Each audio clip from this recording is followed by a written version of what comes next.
You know, when we complain, and by we I say manga readers, we complain all the time that all of the manga series that we are reading are huge and we don't have time to get to them and we don't have the fucking money to get to them because they're like 63 or 70 something volumes long. I have a duology for you guys. Hello beautiful bookworms, my name is Katarina and welcome to my channel, and for some reason my camera is saying not today bitch. Okay, she focused. Thank you so much. Today I am going to do something that I haven't done in a bit, which is reviewing an entire series of manga.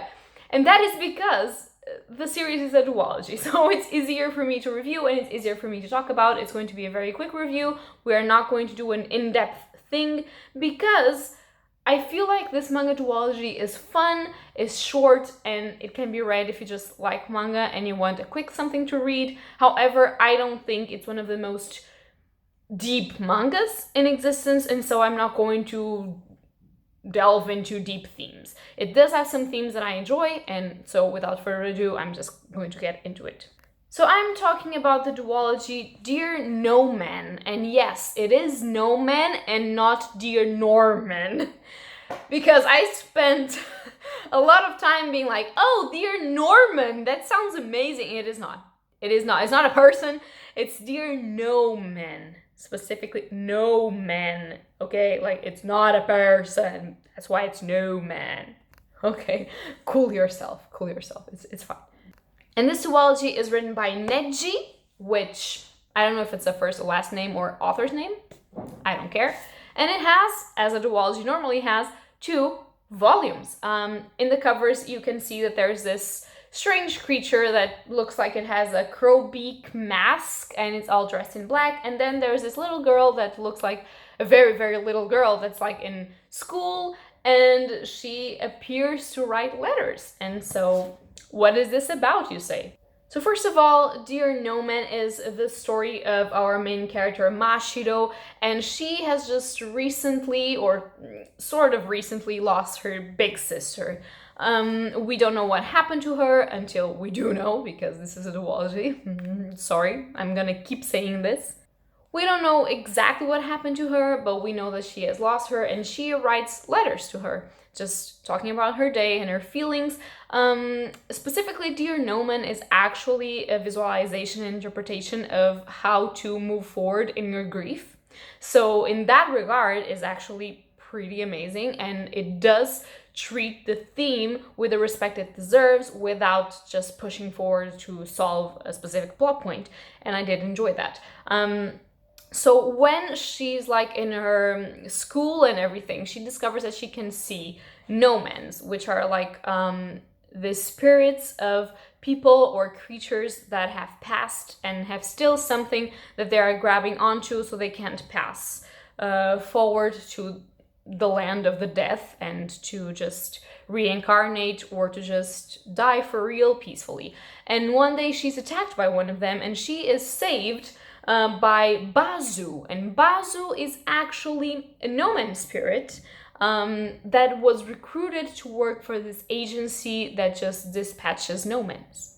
And Bazu, we learn, was a crow spirit. So in this case, the crow spirit is represented as being female, but I mean, we can say it or they if you want.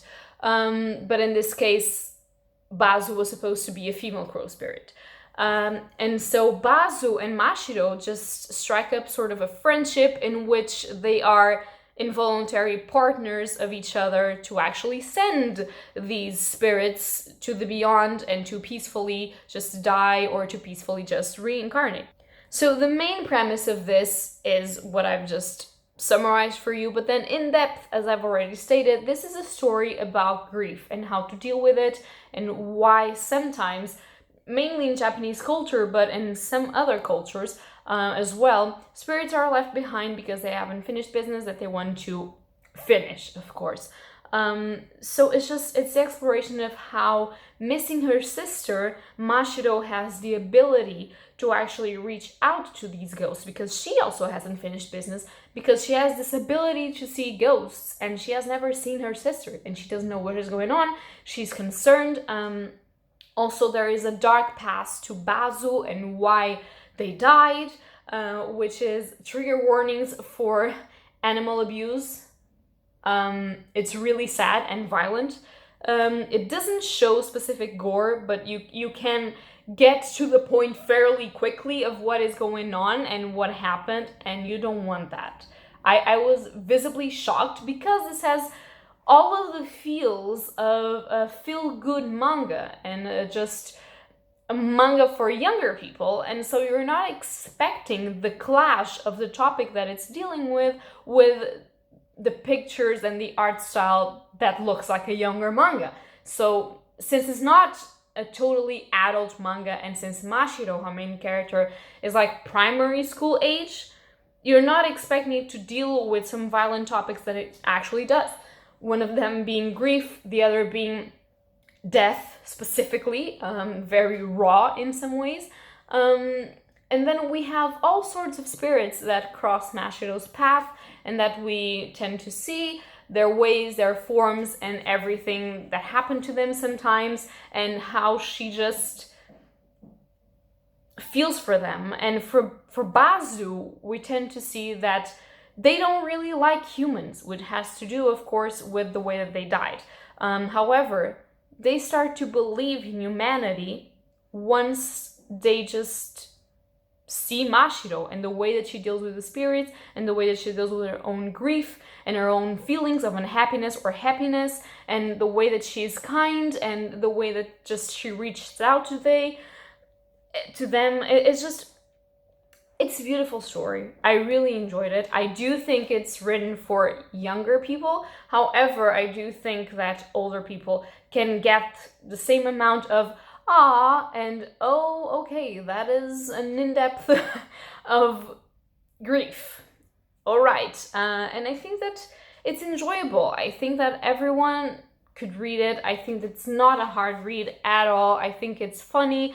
I think it's sad at the same time, but I think you kind of feel hopeful in the end. You kind of feel like you can change, like you can explore yourself in a different way. You kind of feel like the bad things that are pushing you down maybe can be seen in a different light. And that's one of the things that I really enjoyed about Dear Noman, and that is why I wanted to read the second volume of it, because it just deals with the hopeful part of being human, and the part of being kind, and the part of just trying your best, even if you can't, and how people can change, and how you can accept in yourself that you changed after a traumatic event. And I think it's beautiful. It's a very interesting manga series, and it's really, really short. So if you don't want a specific topic of manga series, but you would enjoy get into manga, and you've never read any manga, this could be a really good entry point to manga. To all of the genres, fantasy, maybe a little bit of horror with the backstories of some of the characters and some of the drawings of this, but mainly just like a contemporary sort of fantasy summary vibe. And if you've ever seen any anime that is like in the summer with the temples, Japanese temples and everything, and Japanese festivals, you know what I mean. This is the vibe and the feeling of Dear Noman, and it is incredibly enjoyable. So yeah, guys, if you've ever read Dear Noman, tell me in the comments down below. If you want to, tell me as well. Or if you don't, tell me. It's fine. We don't always have to have the same tastes. And I agree. It's cute, but it might not be for everyone. So yeah, that's going to be all for today, and happy readings to you all. Bye!